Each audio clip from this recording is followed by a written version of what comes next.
Bom dia a todos! Hoje vamos falar sobre a anatomia da Blackna ocidentália.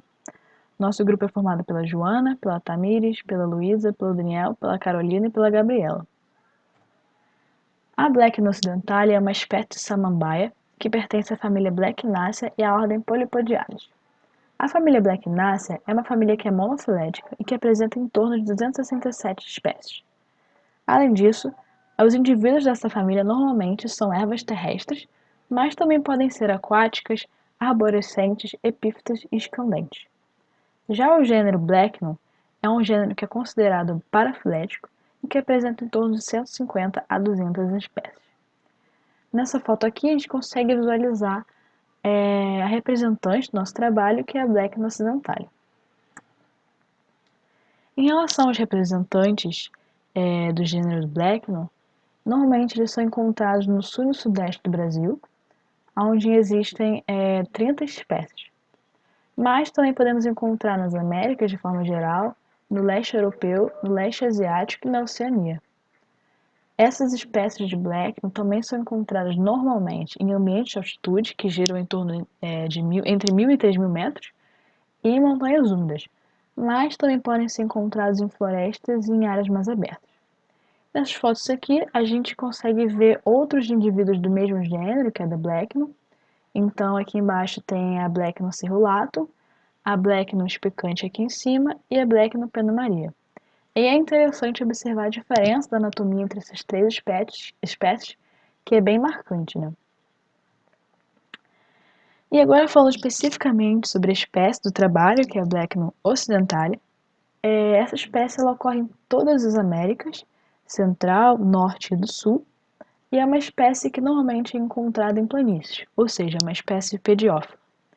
A Blackna ocidentália ela apresenta uma importância econômica justamente por possuir propriedades medicinais e por conta do uso decorativo de samambaias, né, que acontece muito aqui no Brasil.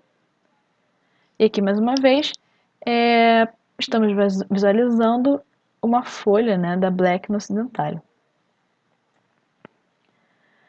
Como eu falei, né, a Blackna ocidentália ela apresenta propriedades anti-inflamatórias, antinociceptivas e antioxidantes.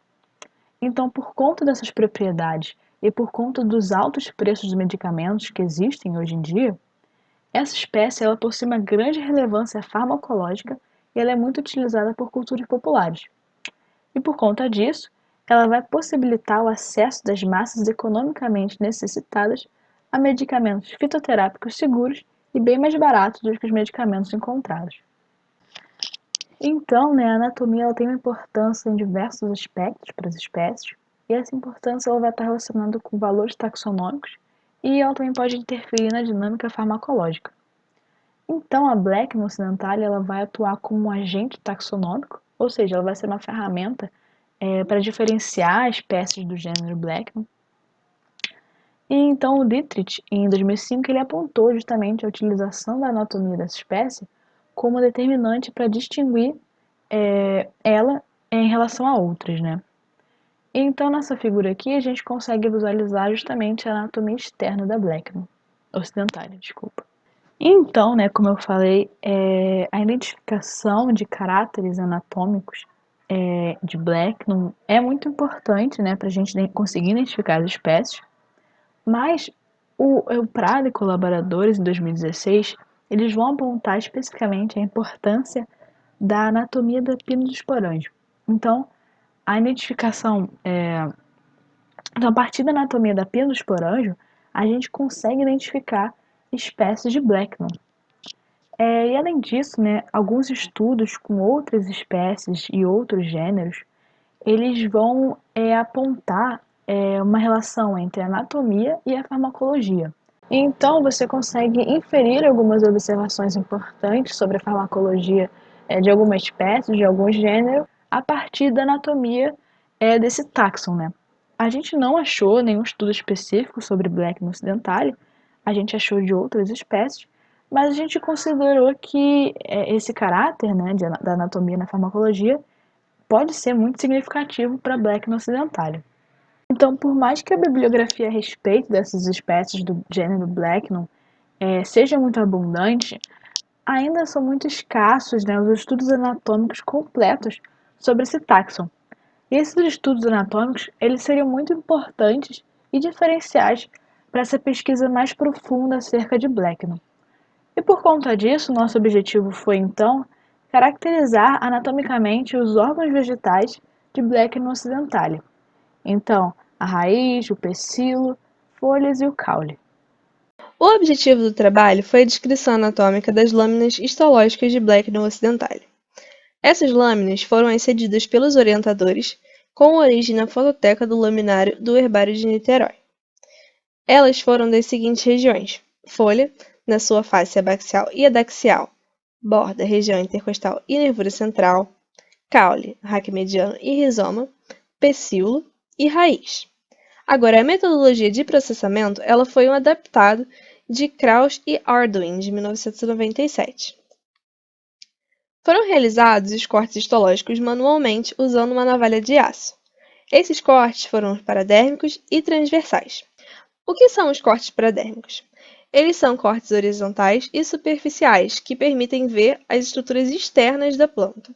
Já os transversais atravessam a planta e são profundos o suficiente para a visualização das estruturas mais internas. O manuseio foi feito com o uso de pinça e pincel de ponta fina, e o corte foi feito com uma cenoura de suporte. Agora, quanto à espessura, foi o suficiente para a luz atravessar e permitir a observação das estruturas internas, e também para permitir a fixação. Com isso, os cortes mais finos foram os escolhidos. Agora as etapas de clarificação, neutralização e coloração.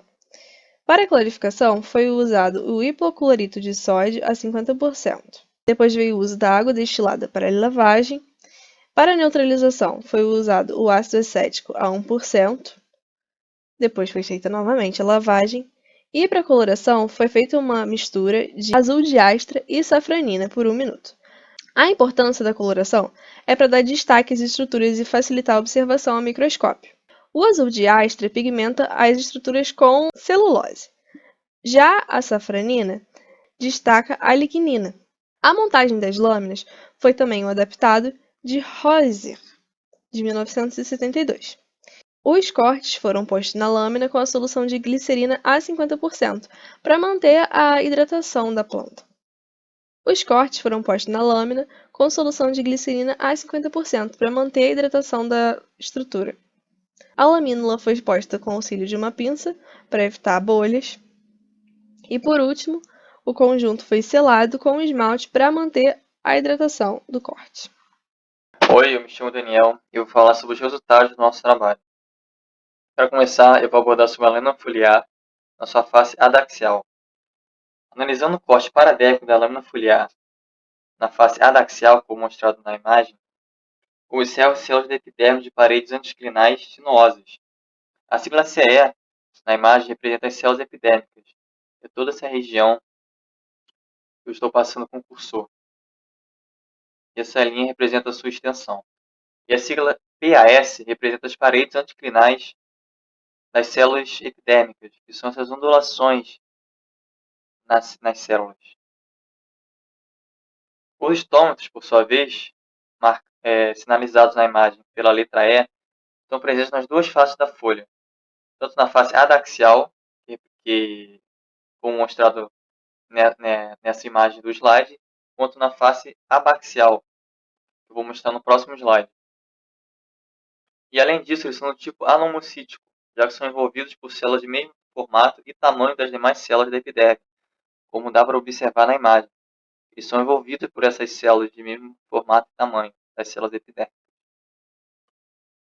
Neste slide está a face abaxial da lâmina foliar, onde também é possível observar as células da epiderme de paredes anticlinais sinuosas, as siglas CE representa as células epidérmicas, que é toda essa região que estou passando com o cursor.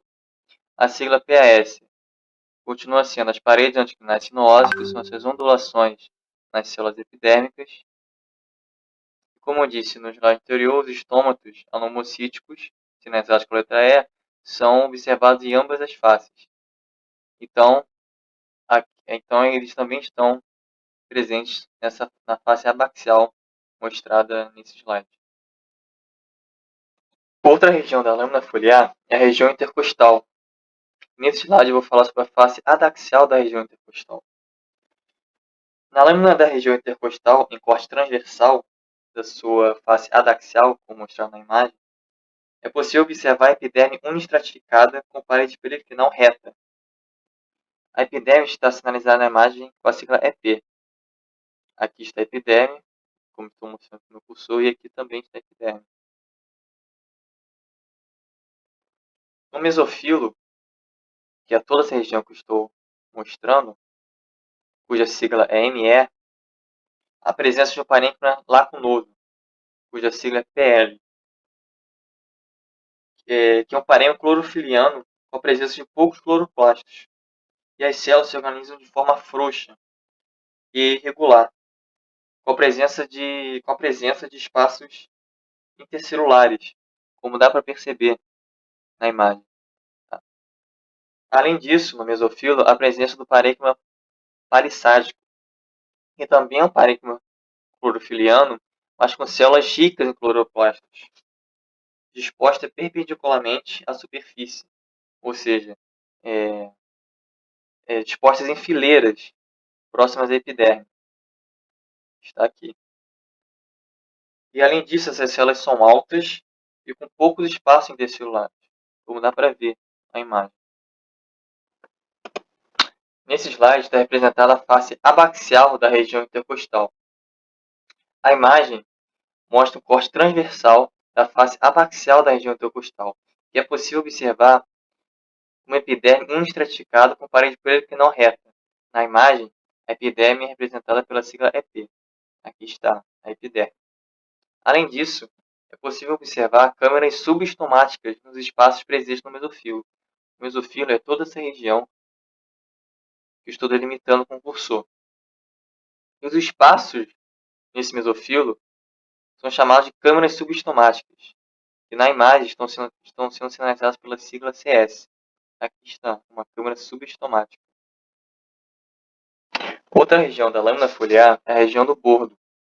Analisando o corte transversal do bordo da lâmina foliar, representado pela imagem no slide, observa-se que a epiderme é unistratificada e constituída por células arredondadas e irregulares, de paredes anticlinais.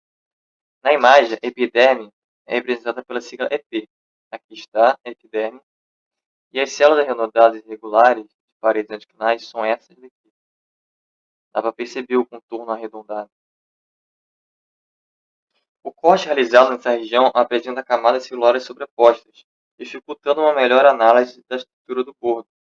Por isso, o mesofilo, que é toda essa região delimitada pela linha que eu estou mostrando pelo cursor, e a sigla ME, é caracterizado como homogêneo, não sendo possível diferenciar o parênquima lacunoso do parênquima palissádico. Nesse slide, está sendo representada a região do bordo também, só que em maior aumento. Na região abaxial, há presença de células do conênquima, por conta do maior espessamento da parede celular e pela presença de celulose. As células do conênquima são sinalizadas na imagem pela letra C. Aqui estão as células do conênquima. A letra P representa o parênquima clorofiliano. Como eu disse anteriormente, não é possível diferenciar o parênquima lacunoso do parênquima palissádico no mesofilo. Por isso, todo parênquima clorofiliano está sendo representado pela sigla P, pela letra P na imagem. É possível ver ainda a base do indúzio, sem a presença de soros na extremidade do bordo. Aqui está a extremidade do bordo. O indúzio é sinalizado pela sigla IN. Como dá para perceber, não há presença de soros na base do indúzio. Na lâmina da nervura central, em corte transversal, como é mostrado na imagem, observa-se uma epiderme unistratificada construída por células de paredes anticlinais retas. Aqui está a epiderme, sinalizada pela sigla EP na imagem. Aqui está toda a epiderme. A endoderme apresenta células achatadas ao redor do feixe vascular. Na imagem, a endoderme é sinalizada pela sigla EN. Aqui está a endoderme envolvendo todo o feixe vascular, cuja sigla é FVA. No mesofilo, representado pela sigla ME, mesofila, toda essa região, que eu estou delimitando, o sul, são observadas células parenquimáticas. Na região abaxial do feixe vascular, abaixo do feixe vascular, existe uma região de colênquima, com paredes espessas. Aqui está a região de colênquima, representada pela letra C. Nesse slide está sendo mostrado o feixe vascular da nervura central em um maior aumento. O sistema vascular se organiza em forma de arco côncavo e é do tipo concêntrico, isto é, quando um dos tecidos vasculares envolve o outro completamente. No caso, o floema envolve todo o xilema. Por isso, o feixe vascular é denominado anficrival. Na imagem, a sigla N representa a endoderme, que, como eu disse no slide anterior, envolve todo o feixe vascular, e a sigla FVA representa o feixe vascular, e a linha representa sua extensão. E no feixe vascular, o floema envolve todo o xilema. Olá, eu sou a Carolina e dando continuidade aos resultados, essa é uma lâmina mostrando o pecíolo dessa espécie. Então, a partir do corte transversal, a gente consegue estar identificando a epiderme unistratificada, que envolve toda essa estrutura, envolve todo o pecíolo, né? E também a gente consegue estar identificando o córtex, que é essa região que vem da epiderme até essa estrutura aqui. E o córtex, ele é constituído pelas células do esclerênquima, que são essas células aqui um pouco menores e com um tom de roxo, e as células parenquimáticas, que são essas células um pouco maiores. A gente consegue também identificar o feixe vascular, que se encontra em forma de arco, com esses 3 meristelos, sendo 2 maiores, né, e um menor aqui ao centro. E esses 3 meristelos, cada um desses, né, são envolvidos por uma endoderme. Aqui, já em um maior aumento, é possível a gente estar analisando as células parenquimáticas, que são essas daqui, né, que são um pouco maior, e também a endoderme, que são essas células um pouco mais achatadas, e essa endoderme ela vai envolver todo o feixe vascular. Então, daqui para dentro, toda essa região aqui é o feixe vascular. Então, a gente consegue estar observando o floema, que são essas células bem pequenas aqui, as células do floema, o xilema, que é toda essa estrutura aqui, sendo que é possível a gente estar diferenciando o protoxilema do metaxilema. O protoxilema com essas células menores e o metaxilema com essas células já maiores. E uma observação é que é curioso que esse formato do xilema, né, ele lembra um cavalo marinho, então, na bibliografia, ele é citado como organização em formato de cavalo marinho. É só uma curiosidade. Em outra imagem com aumento ainda maior, aqui a gente consegue estar visualizando a parede das células parenquimáticas, que são bem delgadas, né? São bem finas, e também essas células elas possuem um formato assimétrico, tá vendo? Elas não são todas iguais. Aqui a gente consegue ver com maior detalhe as células da endoderme, que são essas células mais achatadas. Aqui se encontra o periciclo, toda essa região aqui, o periciclo, e a partir daqui já começa o floema, as células do floema, e aqui o xilema. Em relação ao raque mediano, esse aqui é um corte transversal também do raque mediano, e nessa imagem é possível a gente estar observando os sulcos, que são essas regiões com uma certa ondulação, tanto aqui quanto aqui, ó, uma certa ondulação. A disposição do feixe vascular, que se encontra bem aqui no centro, bem ao centro, o feixe vascular, E também já dá para a gente perceber o tricoma.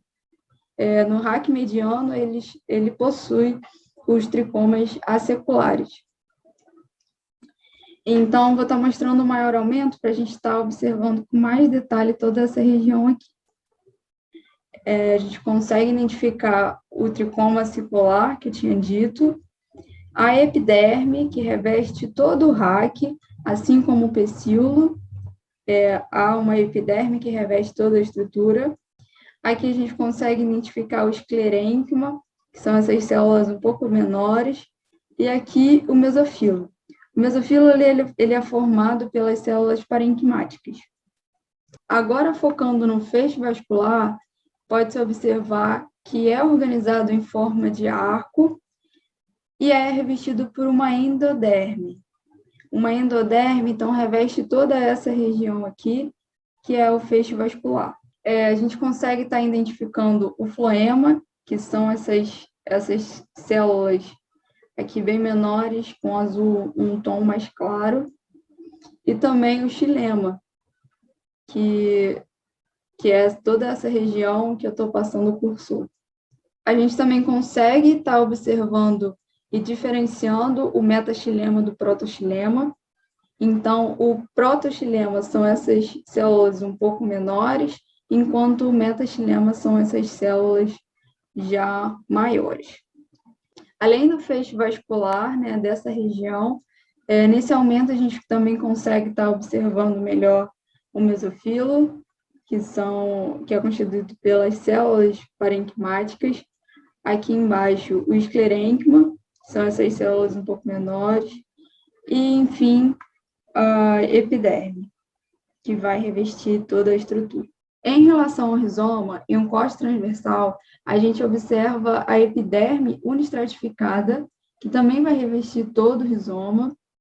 Aqui há o córtex, em que é constituído pelas células do esclerênquima, que são essas células bem pequenas aqui e com um tom mais claro, e as células parenquimáticas, e também se encontram protostelos. Agora, em um maior aumento, observa-se o protostelo, em que é constituído por 2 ou até mais camadas de periciclo, e o feixe vascular. O feixe vascular ele é do tipo anficrival, porque as células do floema envolve todo o xilema.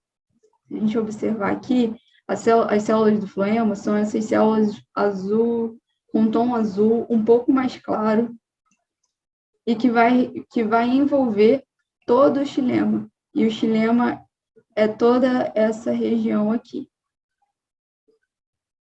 E também a gente consegue estar observando as células parenquimáticas.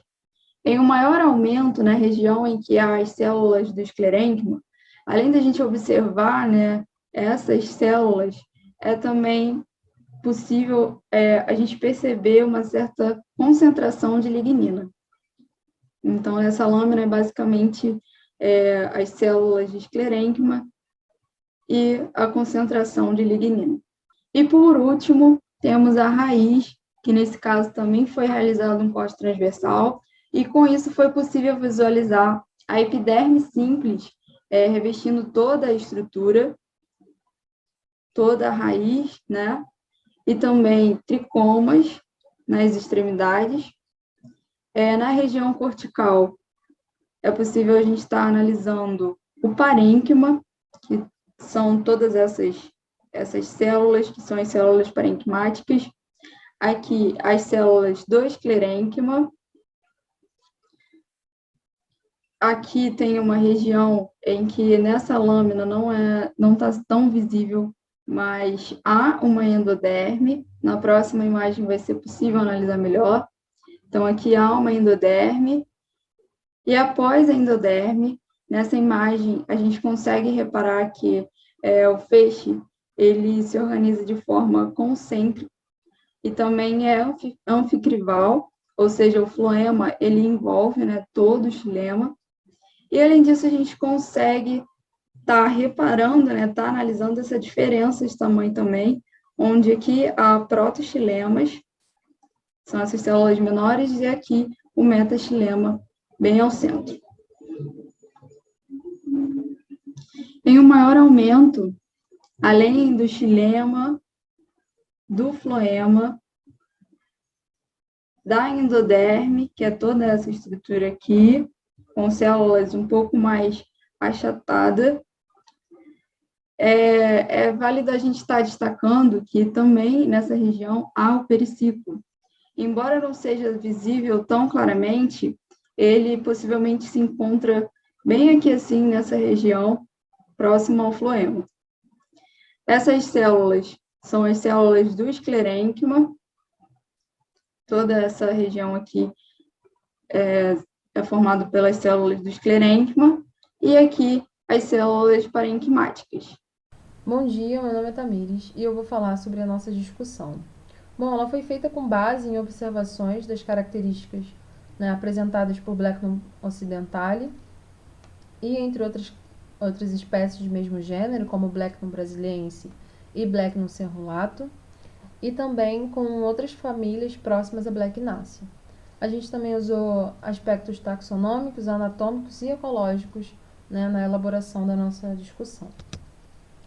Começando pela lâmina foliar, né, nós podemos observar a presença de células da epiderme com paredes anticlinais sinuosas, que conferem um maior espaço citoplasmático e, consequentemente, uma maior capacidade de armazenamento de cloroplastos.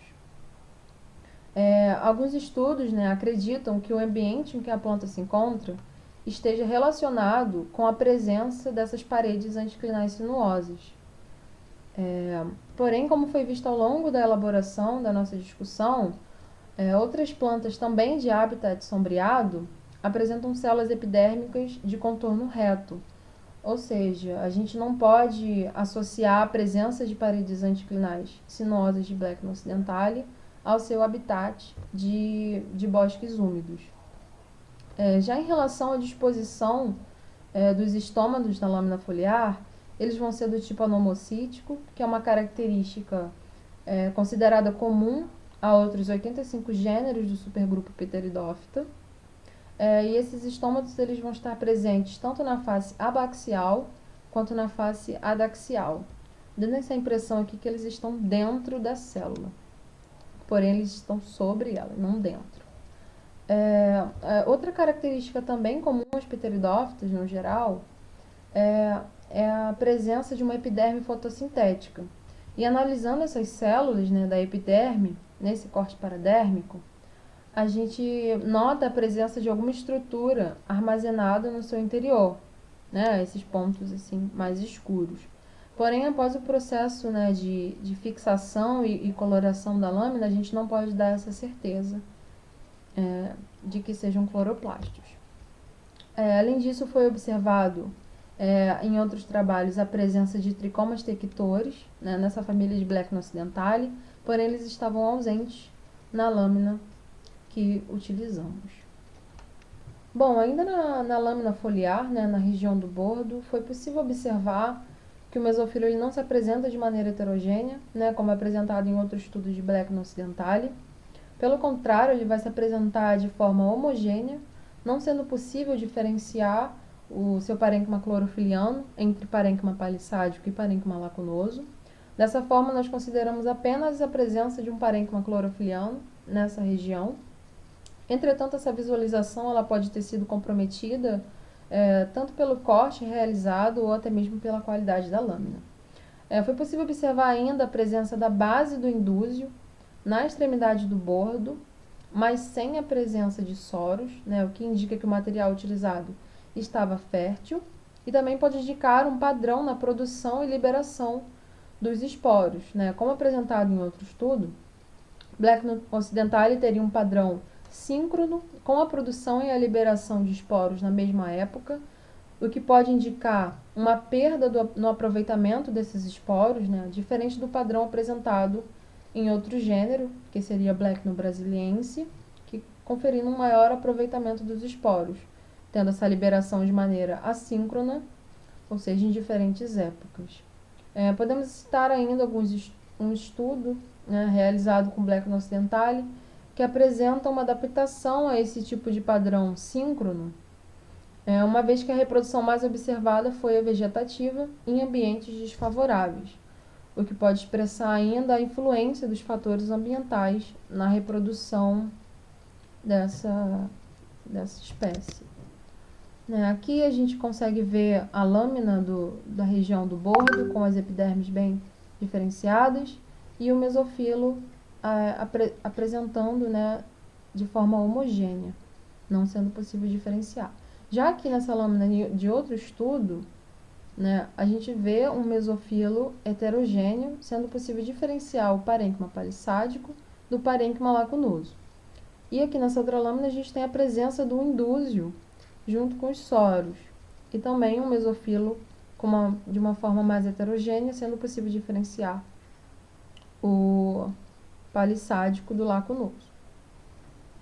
Bom, na região intercostal não foram observadas grandes distinções no mesofilo, que também se apresenta de forma homogênea, diferente do observado em outros estudos de Blackman occidentale, em que o mesofilo se apresenta de maneira heterogênea. Porém, quando essa região é comparada à região do bordo, é possível notar uma maior diferenciação entre o parênquima palissádico e o parênquima lacunoso.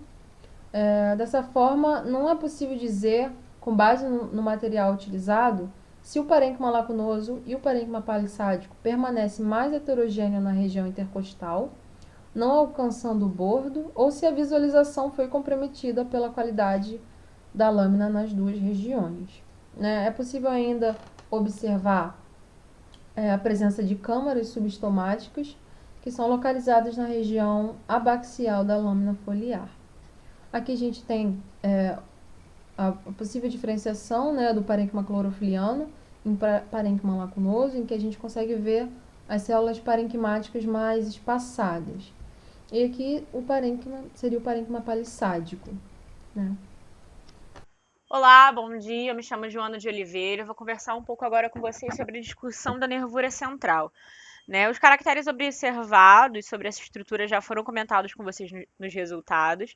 Porém, a gente destaca aqui, a questão do feixe vascular, que é esse feixe do tipo anficrival que foi observado durante toda a estrutura da planta, É destacado também essa ondulação na parte adaxial, nessa parte de cima, melhor dizendo, essas duas estruturas mais espessas e onduladas, que são uma característica marcante do gênero, como foi observado em Souza 2011, que fez uma descrição anatômica de outras espécies do gênero Blacknum, foi observado essa ondulação também, assim como foi observado em Blacknum occidentale.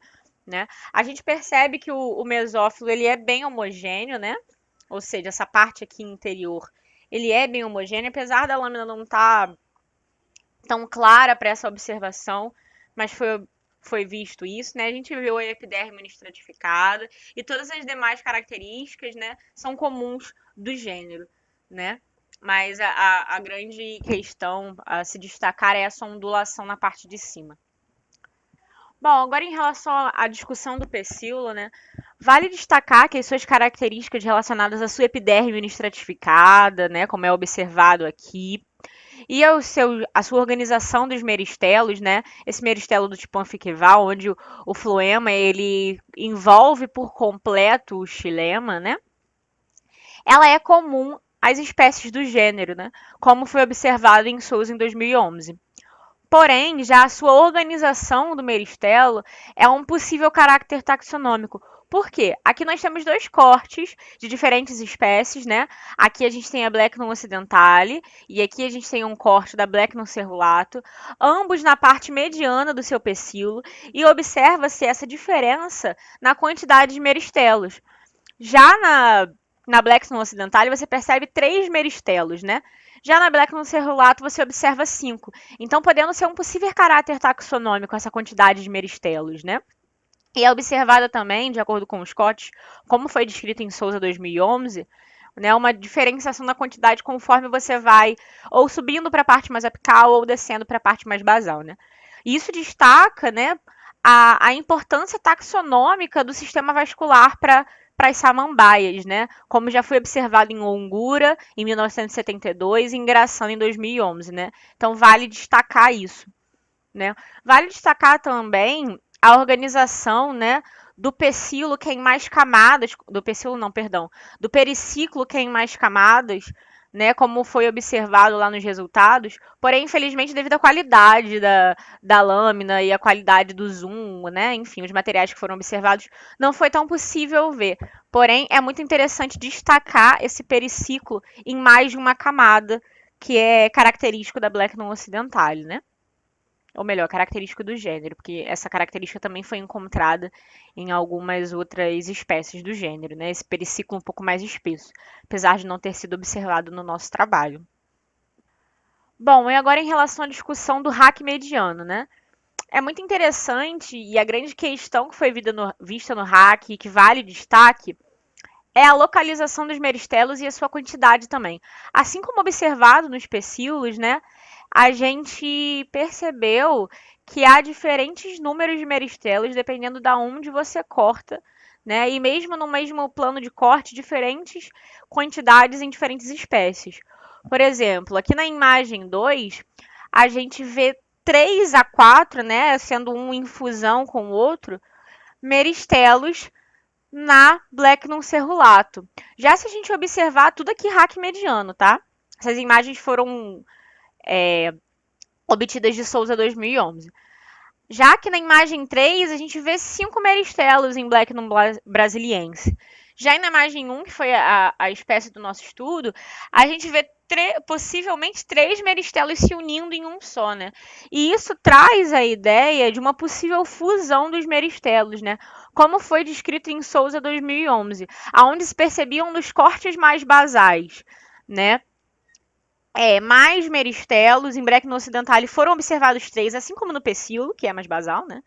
E conforme você ia caminhando para a parte mais apical, você ia observando essa diminuição. Em alguns cortes, como até esse de Blacknum occidentale no nosso estudo, você observa uma espécie de fusão, né, que em Blacknum occidentale, mas talvez essa imagem de Blacknum cerulato seja mais fácil de observação, uma possível fusão entre os meristelos.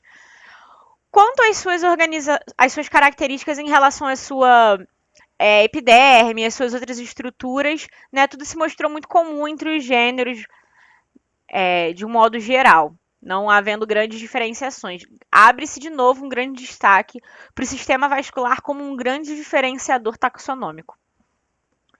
Em relação à discussão do rizoma, né, a literatura encontrada sobre descrições anteriores da anatomia do rizoma da família da Blacknacea foi muito pobre. Então a gente começou a buscar outras comparações, né, com famílias próximas. E a gente encontrou um trabalho bem rico, que foi Viana 2015, né?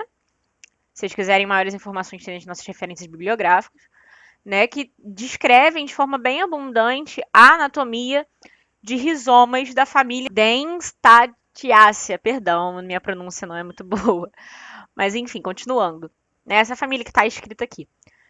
Em suas características gerais, foram muito próximas às observações, né, entre a Blacknacea e essa outra família, qual eu já mencionei, né, em relação à sua epiderme unistratificada, por exemplo, córtex parenquimático. Porém, algumas diferenças foram observadas, né? Uma delas foi o esclerênquima, né, que foi observado na Blacknum occidentale, em seu córtex, porém não foi observado no córtex da grande maioria dos indivíduos dessa família, né? Como, por exemplo, vocês podem observar aqui na paesia rugulosa, eu coloquei uma lâmina ao lado, como uma forma de comparação, vocês não conseguem observar as células esclerenquimáticas, por exemplo. Mas a grande diferenciação entre as duas famílias que a gente resolveu destacar é novamente em relação aos feixes vasculares, né? Mais uma vez, destacando a importância taxonômica dessa característica. Mas a grande questão é que os estelos, né, dos rizomas de Blacknacea, eles são do tipo protoestelo, considerados levemente mais basais, né? A gente tem esse único feixe, né? Já a organização dos estelos do rizoma da paesia rugulosa, representante dessa família que eu já mencionei, né, são do tipo sinfostelo, né, que a gente observa essa medula central sem feixe vascular, né, como é observado nessa lâmina aqui na lateral. De novo, mostrando que é um ótimo caráter taxonômico para a diferenciação dos grupos. Bom, em relação à discussão da raiz, e a última que eu queria comentar com vocês, a gente observou caracteres bem comuns ao supergrupo das pteridófitas de um modo geral, ou seja, né, a sua epiderme simples, por exemplo, foi observada em outros grupos, né? Os seus pelos absorventes, os tricomas nas extremidades, como pode ver aqui nessa lâmina e nessa outra lâmina de Upersia berno, né? Perdão pela minha pronúncia se estiver errada, né? Talvez aqui em maiores quantidades a gente pode inferir, né? A organização do feixe vascular no tipo oficrival, né? Onde a gente tem o fluema envolvendo por completo o xilema, né? Mas a grande questão e o grande enfoque que foi observado foi em relação ao seu córtex. Mostra-se ser comum, né, nas raízes de um modo geral de pteridófitas, né, esse córtex do tipo misto, pois foi observado em diferentes organismos, né? Porém, diferentemente do observado na Upersia berni, na Blacknum occidentale você tem as células esclerenquimásticas mais internas e as células parenquimáticas de forma mais externa. Já nesse outro organismo que a gente trouxe aqui como um exemplo, observado em Pita 2006, a gente tem esse córtex misto, né, invertido, vamos dizer assim, né, onde a gente vê as células esclerenquimáticas mais externas e as células paradérmicas mais internas, né. Diz-se ser mais comum esse tipo de organização, né, para organismos que têm raízes intercostais, né, esse tipo de córtex misto, como foi observado aqui em Blacknum occidentale e como a gente discute um pouco melhor no nosso presente trabalho. Agradeço a atenção de todos até aqui. Qualquer dúvida estou aberta, né, a isto. E muito obrigada pela atenção. Nesse trabalho, foi feita a descrição anatômica da planta em questão, Blacknum occidentale. Nela foram encontradas características comuns e diferentes a outras pteridófitas. Como exemplos de comuns, a organização dos estômatos, feixes vasculares e epiderme, e uma peculiaridade dela foi o número de melistelos. No trabalho também foi analisada a interferência do habitat nas estruturas, por exemplo, a sinuosidade das paredes anticlinais e a incidência luminosa, mas nós concluímos, infelizmente, que existe pouco material bibliográfico quanto à descrição anatômica. Quando ele era presente, a gente encontrou muito sobre anatomia foliar, porém foi deixado de lado o restante da planta. Então a gente destaca que existe necessidade de mais estudos anatômicos voltados para as outras estruturas. Então esse foi o nosso trabalho sobre Blacknum occidentale, e aqui estão nossas referências. E muito obrigada!